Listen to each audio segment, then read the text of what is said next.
Chris, we're back here at the ATU track down here in Sligo. Place you trained many years ago, I presume. I probably still use it some days now. Many years ago, also many times, but no, whenever I'm home, I still obviously have to keep up my training, and I come here, of course. So great to have it. Yeah. And when those days when you were a young lad training here, did you ever know by now, 2024, you'd have a European gold medal? No, you probably don't think so. Like, you always look at the people on TV and whatnot, and you kind of say, oh, I'd love to be them, and you're obviously trying to be as good as you can be and setting your goals high. But like back then, I'm taking one step at a time. You know, if I have the national under 17s, that's my cup final. You know? So everything's a cup final, and in athletics there's always the next big thing, or a personal best or season's so back best. then I wasn't thinking necessarily in the long-term future. Maybe my coaches were more so than me, but I was always looking at, you know, trying to make underage Irish teams. That was like the Olympics for me. And then it just leads to one thing after another. Every year there's something comes up, and then the better you do, the higher up the grades you go. And then obviously now, it was only really until last year then I'm thinking, okay, it's the Europeans, time to focus on that, because in the previous year. So that was last year. That was it. Before that was like, I've another thing to be thinking of. Like before, the year before was the World Championships. Year before was the World Championships. Year before that was the Olympic Games. So again, it's always another goal. Like there's always, every year there's something to look forward to. So I kind of take 1 year at a time more so. Yeah. Well, we chatted to you in 2021, and I remember like we were talking about the joy in your faces when you reached the Olympic final, and like the excitement. So take us back to Rome this June. And you know, you knew that at the moment, the last 10 meters, when you go, we're getting a gold medal here. Like, what's the emotion? I know this is an obvious question, but like, what is it? Relief? Are you dreaming back of moments through your life that you'd never thought, or what was the feeling? Well, you say the last 10 meters. I'm waiting until the finish line, until the race is over. Then I'll believe. Because I go first in Tokyo, where you mentioned I was going last on the mixed relay, but then they changed the rules so that the girl has to run last. So now I'm put on the first leg, which means that my job is done and I have to watch it unfold. Like the rest of us. Like the rest of us. And I can't control. But if you give it to me in the baton in last place, I'll still be focused, and I'll still, even if I'm miles behind, I'll still believe that I can pass everybody out and win the race. Or someone might fall or drop it back. You have to. I presume you can't give up even if you're a mile behind. You go. You never know. And there can be also retrospective disqualifications as well. Which happens often enough, actually. Touch wood's we've never done anything wrong. But you know, just stepping out your lane, or a bit of pushing and shoving and getting the baton in the zone. So no, it's much worse not going last, because you have to watch it. So until we cross the finish line, then I'll start to celebrate. But even then it's just pure emotion. I went to my teammates close to me and made sure we got together and celebrated. And then there were fans at the finish line. There were fans also quite close to us as well. So while it was a huge stadium, the Irish fans were kind of close enough together. So it was good to celebrate with them. That must have been so different to like Tokyo. Like there was very few in the stadium, obviously, but now being closer to home, like it must have been insane. The noise. I mean, it was one of the big things of the championships, the amount of cheering and roaring from the Irish fans. And I think other countries were loving you as well. Like, they love the Irish. They really do love the Irish fans. Like, I think they've, as much as we felt we missed out, although like I don't feel like I missed out in Tokyo, because it was still amazing, but they probably feel like they missed out. And you know, the year previous as well, so now they're really making up for it. They've been following us now in big numbers, 3 years in a row since the crowds are back, with the Europeans in Munich. Worlds were in the USA, so a little bit far. Then we had the Worlds in Budapest, and Europeans in Rome, Olympics in Paris. So they've all been quite close to us, because the next championships looks like they're going to be much further east. So it's been good to have them at these ones. So you're like, the moment, like, I mean, you've been running and training for so long to stand up on the podium and get the gold medal. Like, that must be like, some people in sports kind of go, I've won it now, I'm done. Like, were you just feeling relief? You know, kind of can be a relief to go, God, I've got what I was hoping for. Like, or was it just joy and go, right, next week back on again? No, there is definitely relief. when you're on the podium, that's the bit where I suppose it sinks in. Because after the race, everyone's going mad, celebrating. There's just your first reactions. You don't know what you're going to do, and then when you're on the podium, you have a little moment there to think. You hear the national anthem, but even before it's played or a little bit after it's played, when you're on there, listening to the names being called out, and again we had loads of fans there and a lot of people that went family nearby. Family were there too, of course. So that adds the emotion. They wouldn't miss it, and you think that it's not an easy journey. So the journey that we're on has ups and downs. Sometimes a lot more downs than ups. I would imagine. Because it's such a tough sport, believe me. So there's relief because you want. As a team, we've been knocking on the door for a long time. We wanted a medal, but this time I wouldn't say winning the gold was relief because we exceeded our expectations winning gold. If we won bronze, that would probably have been more of a relief because we wanted a medal. Just to have tick the box of going right. We can now say we've always got that.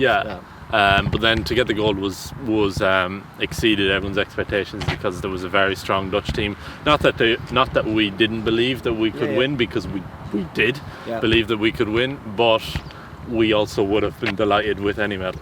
I mean, you know all the times of all the different athletes and all the teams. So as you said, they were expected that they'd be the gold. So the extra rush, what do you think it was? It was like, because it's so hard to make a quarter of a second, a half second better. Was there some magic button on the night that just went right, or did something go wrong with someone else, or like everyone ran bests at different times? Like it was just everything was going right, it seemed. You can get very caught up in adding people's times together. You can add up to 4 times and see where you're expected to finish, and sometimes it works out like that and sometimes it doesn't. Probably most of the time it does work out like that because that's their best times. We're going to run those times. But in cases like we as a team have been punching above our weight for a long time, and it's 4x400, so it's 1600 meters, which is a mile, so it is a long way, and it's a lot of time to make up on other teams. So if every one of us can make up a couple of meters, then that's 8 meters, and that's a huge distance. You've been running quite strong as well. In a lot of the events, you were really anchored out. You know what I mean? Really giving a good foundation for the team. Yeah, I get very up for it. I like running for the team. Definitely, probably comes from the football background. Like a lot of more athletes in the sport, that you're either a fan of a relays or they're more of a fan of probably their own sort of thing, and they wouldn't bother too much with relays. But I am definitely one of those. If I'm putting a relay team, I'll give it my all. But no, at the same time, anyone who's out on that track, they're going to give 100%. And at the end of the day, we had really good team spirit that we've built up. Yeah, it seems to be a great bond. I know it's not just the 4 we see, there's 6 or 8, but like there seems to be a great camaraderie there, and that's only us watching on the camera. So you're good friends obviously off the track, and you see each other quite a lot obviously, but not as much as you want to. We only really see each other at competitions, to be honest, and we all train elsewhere. Like Rashida's over in America, I'm in England, Charlene and Tom are elsewhere in Ireland, so we only ever see each other at an actual competition. But in the terms of the Team Ireland, there's a good bond, and everyone comments on that. As we go to the championships from other teams, they're saying like everyone just loves the Irish. They love to hang out with you lot, I'd say. And at the Europeans, obviously, I read somewhere that you kind of were happy to nearly sacrifice your own individual event, really go rock, because the relay was your main goal, obviously. Did you run a heat the next morning? No sleep? 1 hour. 1 hour. Like, you just think these elite athletes, there must be everything perfect for them to sleep, but obviously just adrenaline and media duties, I presume. So like the relay was whatever, I don't know, 10 o'clock, 11 o'clock at night in Rome. So by the time you're done with that and you do your bit of media and you cool down, interviews, ice baths, massages. So it's like do all the hype and the happiness, and then it's like get back in that ice bath. When I say I got 1 hour sleep, you probably think I went to a nightclub or something. But we didn't. We went. I can assure you that we went home, and we actually got back so late that there was no food. or they did leave us leftover food from the dinner, but it was hours ago, and it was we weren't touching that food. Like, it was the most disgusting, freezing cold dinner ever. So we had to go down to McDonald's, which was just down the road. So McDonald's, if you're looking to sponsor. Yeah, we're open to any calls. But that's mad. Like, so we watch these absolute elite world athletes, and then you haven't even got a bit of grub afterwards. Like, you know, athletics is funny. Like, it's obviously not the multi-million-pound industry of football or whatever, but like, to go back after winning a gold medal and there was no dinner. Yeah, well, to be fair, like, it's not you complaining, but I'm kind of astounded. Like, we got back extra late from the race because of what happened. Like, or if we were out, we didn't medal, we would have got home and we would have made, let's say, dinner finishes at, I don't know, 11 o'clock. We got back at 2 o'clock, so there's no food at the hotel. They did we asked, because we did prepare for it, we were like, can we get some leftover food? But it was cold, so we weren't eating that. And you made a McDonald's? Yeah. And then, I suppose it's, when you're that highly tuned, we had to have something. Like, yeah. So then went to bed. I don't know, it was probably 2 o'clock when I went to bed, and I tried to sleep. I put off my phone and all that sort of thing, and I couldn't sleep. It was just a buzz. Of course, adrenaline. I mean, you don't get that high too often in anyone's life. You can't prepare for that, or you can't, predict there's no coaching until you land in it. Like, so I'm just there trying to sleep, and I got to sleep at 7 o'clock in the morning, and my alarm was at 8 o'clock to get up for the heat in the morning. And I was the girls got a day off for theirs. Okay. So I don't know why we got shafted. Yeah. Well, look, it's a lot easier to get up and be tired with a gold medal and beside you, I suppose. But that's what I mean. It wasn't actually that. Well, I was getting up. Yeah, was a shock because I got 1 hour sleep and I have to perform at my best. So just going getting breakfast, trying to warm up, but it did make it a hell of a lot easier that I was off adrenaline, like, rather than sleep. That was where I was getting my energy and strength from. Okay. So when I'm warming up, it was just great to go back to the warm-up track where I was, I don't know, 12 hours ago.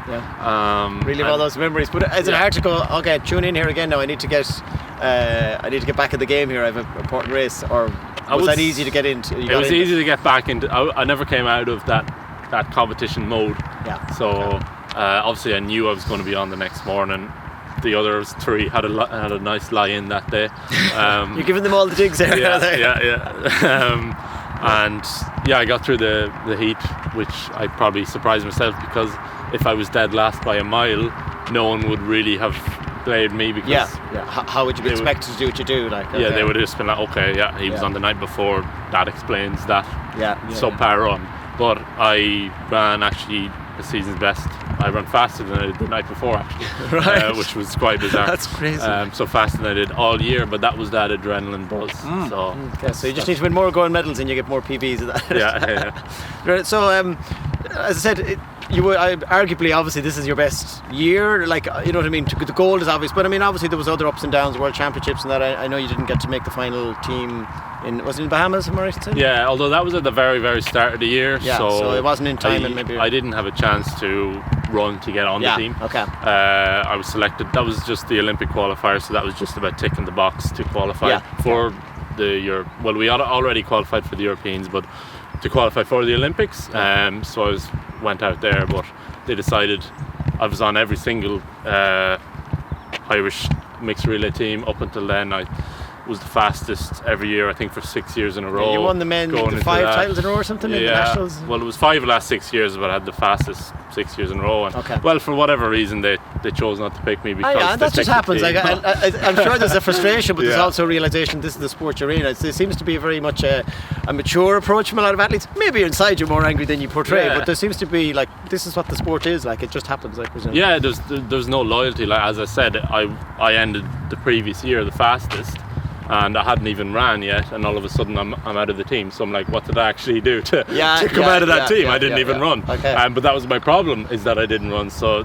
they just picked whoever already ran, and that was that. But thankfully we qualified, and that was no problem. And then it was about me running, and then I was back in the team. So. Okay. And you're on about, like, getting into races at different times and that. Like, so you don't have an agent as such, and, like, so to people that aren't in the world of athletics, you don't just walk into races. There's a queue of people trying to get in at various events. Like, is it like diamond leagues, all this kind of stuff like that? So it's just it's harder for someone like you then to go, well, I don't have a specific agent, so it can be more difficult to get into races then. Yeah, and I have had one or two agents, some good, some not so good, but at the moment, no, I don't have an agent to get in a race, and it is very tricky to.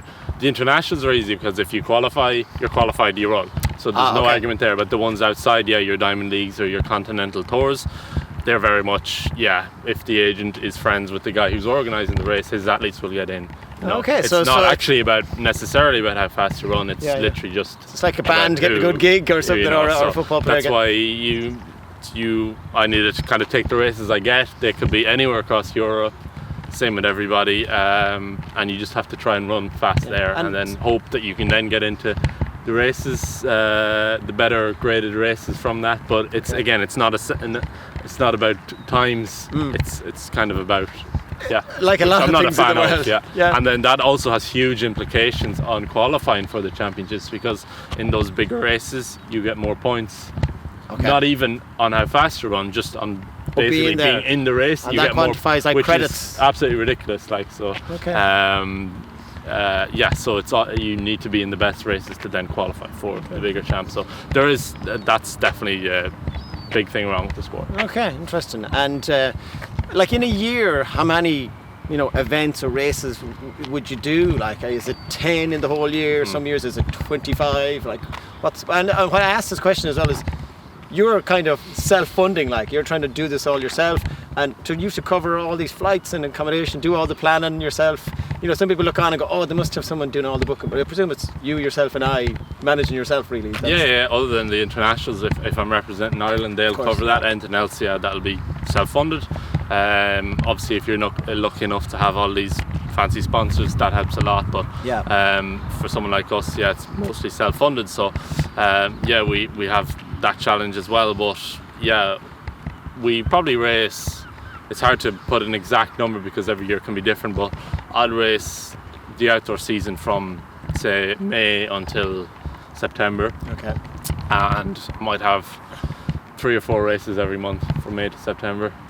So I'll always have one big goal, as I said earlier, about the championship. So I'll have, say, a World Championship or Olympics that I want to qualify for, and then I'll work back from that. So how many races I need to qualify for that, and if I qualify early, great, and if I don't, you have to almost scramble. So say if I have a month to go and I haven't qualified yet, then I might have to try and get 5 races in 1 month. And that could be detrimental in one side. That is detrimental, because then I'll arrive at the championships a bit burned out. So ideally you qualify early, but it's not easy to qualify.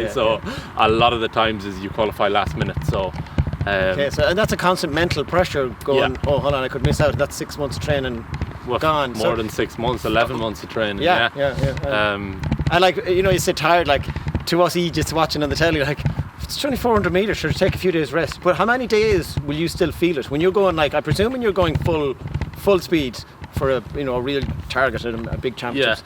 How many days before you go, my body feels okay again now? Like, well, it's about peaking. As I said, with the Europeans, I ran faster the next day, but that's a championship where I start training in October, and that's next June. So I've literally trained all those months to peak at that. So I can't do that every month. I can't do it. You can't do a championship every month. So while some months, I can get 5 races in a month, another month, as I said, I can't race 5 races a month every month. Of the whole year. As in, I'll still get around the track, but I won't do it as fast. I'll be just fatigued. I need to also be sharp. So that's literally where, a lot of it is my job, and a lot of it is also a coach's job to get you peak. Like, the best coaches will get their athletes to run their best time in the Olympic final. And that could be their fastest time all year. And that could be tweaking things in the last week, even all year. I know it's all year, but in the last week, can you make a difference? Do they go, all right, this is our last 10 days prep? Do they know in these last 5 days we need to do this and this, and then by Friday you're fine? Or is it like... Well, no, it's almost the opposite. The 10 days before is almost the easiest bit, because you start to ease off. So you can train hard all year, and then when you want to get ready for something, then it's a matter of, right, we actually need to stop what we're doing and just freshen up. So it would be the opposite in that case. But you can't do that all the time because you need to put in the work to be able to do that. So as I said, we could train 11 whole months to peak at this race, and every race is building up to that. I can do a race, I can do a hard training session the day before, so therefore I'm not going to be at my best in the race. But then for the race that I want to be at my best at, I wouldn't do that hard training session the day before. And I mean, I've chatted to, and again, it's always intrigued me. I've interviewed yourself, Mona, Lauren Cadden now. Like people, we always say, they're all millionaires, they're all earning loads of money, but it's a tough sport. It's like it's self-funded, as I said. So you're always kind of hoping that people can get behind you. And I've talked to Lauren, like when you're at the Olympics, you're not getting thousands of euro or anything like that. You're getting cold dinners at some championships, obviously. So it is. I suppose it's just to make people appreciate that. We love you. You're heroes. You're giving us such inspiration and joy. But yet, like.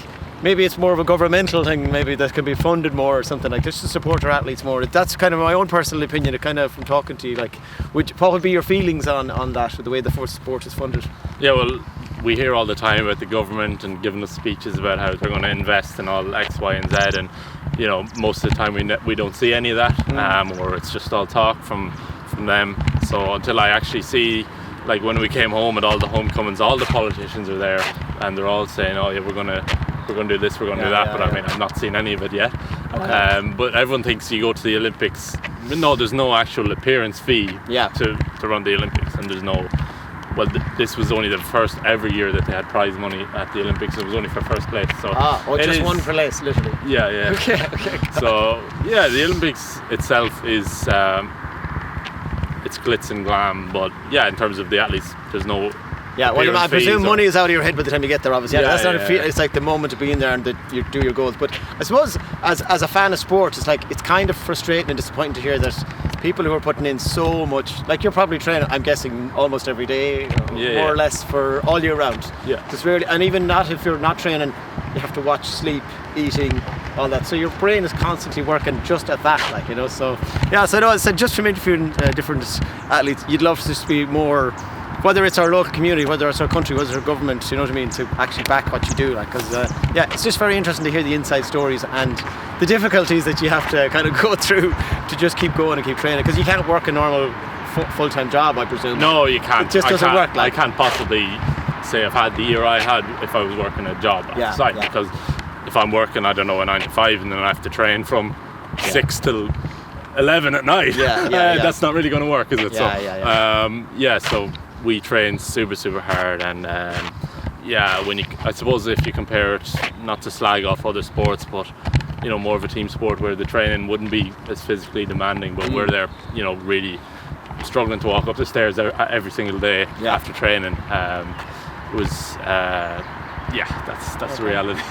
So I suppose what's the next big event, like? It's obviously something 2025, I presume, or what's your next goal? Because you seem to be just next goal is my next goal, and that's it.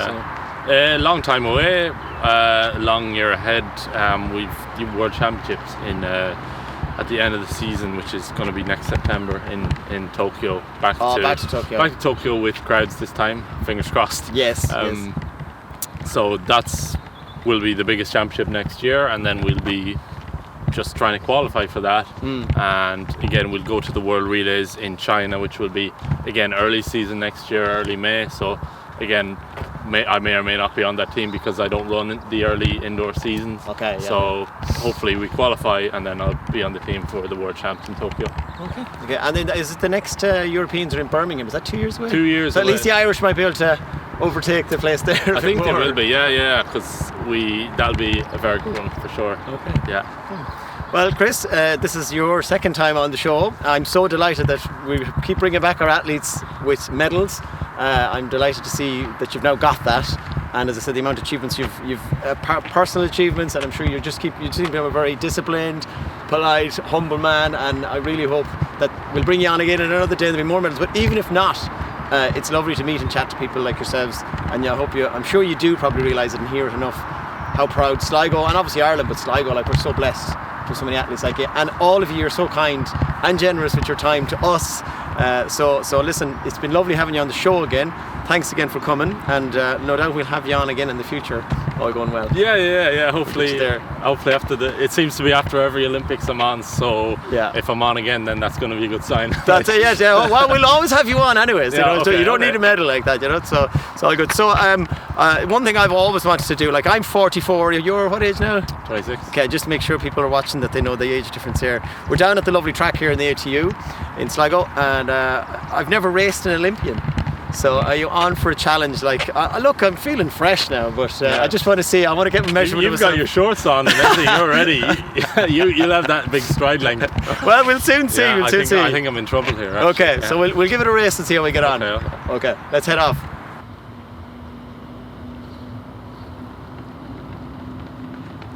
That's only jogging.